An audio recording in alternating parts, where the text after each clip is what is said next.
안녕하십니까. 새신자 조선희입니다. 제 능력이 아닙니다. 하나님께서 주신 능력이므로 잘 들어주시길 부탁드립니다. 한국에서 제 친정 부모님과 큰 언니 부부와 함께 SGI라는 불교를 섬기며 살고 있던 제가 종교에 매진하며 열성을 보일 때 옆에 사는 친구는 늘 하나님을 믿지 않는 저를 안타까워했습니다. 그 친구는 나를 위해 기도를 한다고 했고 그런 친구에게 저는 기도하지 마라, 나 기빨린다 라며 코웃음으로 넘기곤 했습니다. 그러던 중 남편 없이 아이들과 싱가포르 생활이 시작되었고 친구 하나 없는 낯선 타국 생활이 너무나 힘들고 지친 나날이었습니다. 불교를 섬기던 저에게 강의 내용이 정말 좋다는 말씀을 해주시는 옆에서 잘 챙겨주시는 권사님의 손에 이끌려 어머니 학교라는 곳에 지원하게 되었습니다. 어머니 학교 첫째 날 안내를 해주는 친절한 스태프들에 의해 자리에 앉았고 지원자들이 자리를 채워가자 노래가 나왔습니다. 바로 찬송가 네 곡이 줄줄이 흘러나왔습니다. 그때 불교를 섬기던 저는 나는 누구고 여긴 어딘가 라는 생각에 멘붕이 왔고 내일부터는 절대 참석하지 않으리라 다짐을 했었습니다. 그런데 비신자임을 고백한 저에게 조원들은 너무나 따뜻하게 배려해 주었고 조원들의 배려 속에 사의를 잘 마칠 수 있었습니다.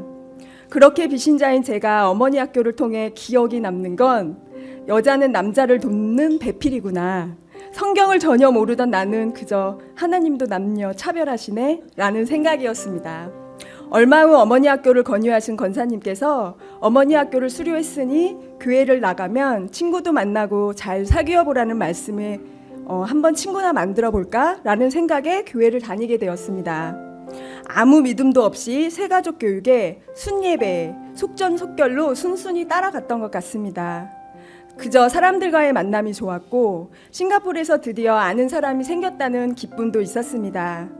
그러나 지금 와서 생각해보면 하나님께서 저를 품 안으로 끌어들이기 위한 예비하심을 너무나 잘 알고 있기에 감사가 입에 늘 넘치는 나날입니다. 순 예배를 통해 만난 순원들의 기도와 한국에서 끊임없이 기도하고 있다는 친구, 아무런 느낌도 없던 저에게 갑자기 기도하고 싶은 마음이 생겨났고 하나님의 음성이라는 말에 꽂혀서 끊임없이 질문을 던져가며 기도를 하게 되었습니다. 하나님께서 진짜 계시다면 저에게 믿음을 갖도록 응답해 주시기를 간절히 원합니다. 늘 저녁마다 하나님과의 만남을 간구했고 순원들의 기도를 올려드리며 기도하는 속에 신적인 존재를 전혀 믿지 않았던 저에게 놀라운 일이 일어났습니다. 순예배에서 던졌던 질문 하나하나가 주일 예배 중 목사님의 입술을 통해 답이 나왔고 함께 예배를 드렸던 순원과 놀라울 뿐이었습니다. 2주 연속 하나님의 응답에 믿음이 생겨났고 사모님이 이끄는 화요 큐티를 통해서도 응답을 계속해서 주시는 은혜에 정말 살아서 역사하시는 하나님이라는 말에 참의를 깨닫게 되었습니다. 참 의미요. 네. 또한 불교에서 말하는 진리는 사람은 누구나 죄가 없이 태어나고 세상을 살면서 자기 인생을 개척하고 변혁하며 살아가는 삶을 얘기합니다. 그러나 그 속에서 인간이라면 누구나 고난은 있으며 그 고난은 왜 오는지가 늘 숙제처럼 남아 있었고 그 풀리지 않던 숙제가 성경 말씀 창세기에서 찾을 수 있었습니다. 인간은 태어날 때 죄성을 갖고 태어나고 그 죄로 인해 우리를 건지시려고 십자가에 매달려 죽으신 예수님이 부활하셨고 우리 죄를 사하여 주심을 이 진리를 통해 성경이 믿음으로 들어왔습니다.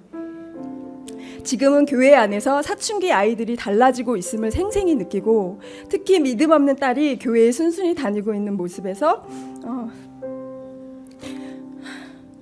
처음에 내 모습을 그대로 재현해 보여주심에 놀라울 뿐입니다. 지난주 고난의 주 특별 세배가 있었습니다. 저에게 딸은 갑자기 새벽 예배에 간다며 유니버셜 티켓을 받아야 한다는 황당한 이야기를 했습니다. 저에게는 수요 예배, 금요 예배 참석도 못하는데 새벽 예배라니. 중고등부 담당 집사님의 도움으로 딸은 새벽 예배에 나갔지만 저는 그래도 나가야겠다는 의지가 생기지 않았습니다. 월요 새벽 예배를 다녀온 딸은 엄마 내일도 안 가? 라며 물었고 너는 내일 어떻게 갈 거니? 라는 질문에 그랩 태고 가야지 라는 대답에 저는 정말 머리에 뭔가를 맞은 것 같았고 그날 저녁 회개와 감사 기도를 드려야 했습니다. 하나님께 약속한 기도를 내가 따르지 않고 있으니 나의 딸을 통해 계속해서 응답 주심을 깨달았습니다. 우리 아이들을 하나님께 온전히 내어드리겠습니다. 하나님과 가까이 하길 원합니다. 순종하겠습니다. 라는 믿음의 약속이 아닌 입술로만 한 약속이었음을 하나님의 뜻임을 알고 화요일부터 참석한 새벽 예배는 주일 예배와는 또 다른 은혜로 기도에 집중하며 먼저 믿음으로 바로 서겠노라 회개할 수 있었습니다. 죄송합니다.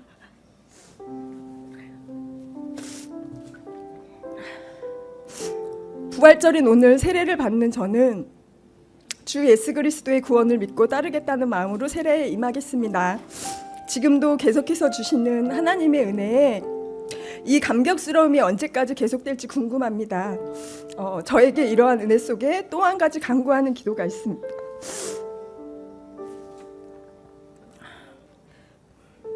한국에 있는 가족의 복음을 위해 사명의 길을 열어 주시기를 원하고 주 예수 그리스도의 구원의 믿음이 있어야만 천국에서 가족들을 만날 수 있다는 생각을 하면 허비한 세월이 너무 안타깝기 때문입니다. 6월 한국에 들어가면 남편에게 나는 당신의 돕는 배필로서 제대로 돕지 못해 미안함을 고백하고 남편부터 전도하겠다고 기도합니다. 저의 기도가 하나님께 상달될 수 있기를 바라며 남편이 싱가포르 방문 시 꼭 이곳 생명의 말씀교회에 나올 수 있기를 여기 계신 성도님들께도 기도 부탁드립니다. 참고로 제 남편 이름은 고두희입니다. 마지막으로 끊임없이 한국에서 기도로 하나님을 알게 해준 친구와 교회로 인도해 주신 권사님 그리고 우리 믿음 가족들 그 외 저를 위해 기도해 주신 분들께 너무너무 감사드리고요. 하나님의 은혜와 축복이 늘 함께하기를 기도하며 이 모든 은혜와 감사를 하나님께 올려드립니다. 감사합니다.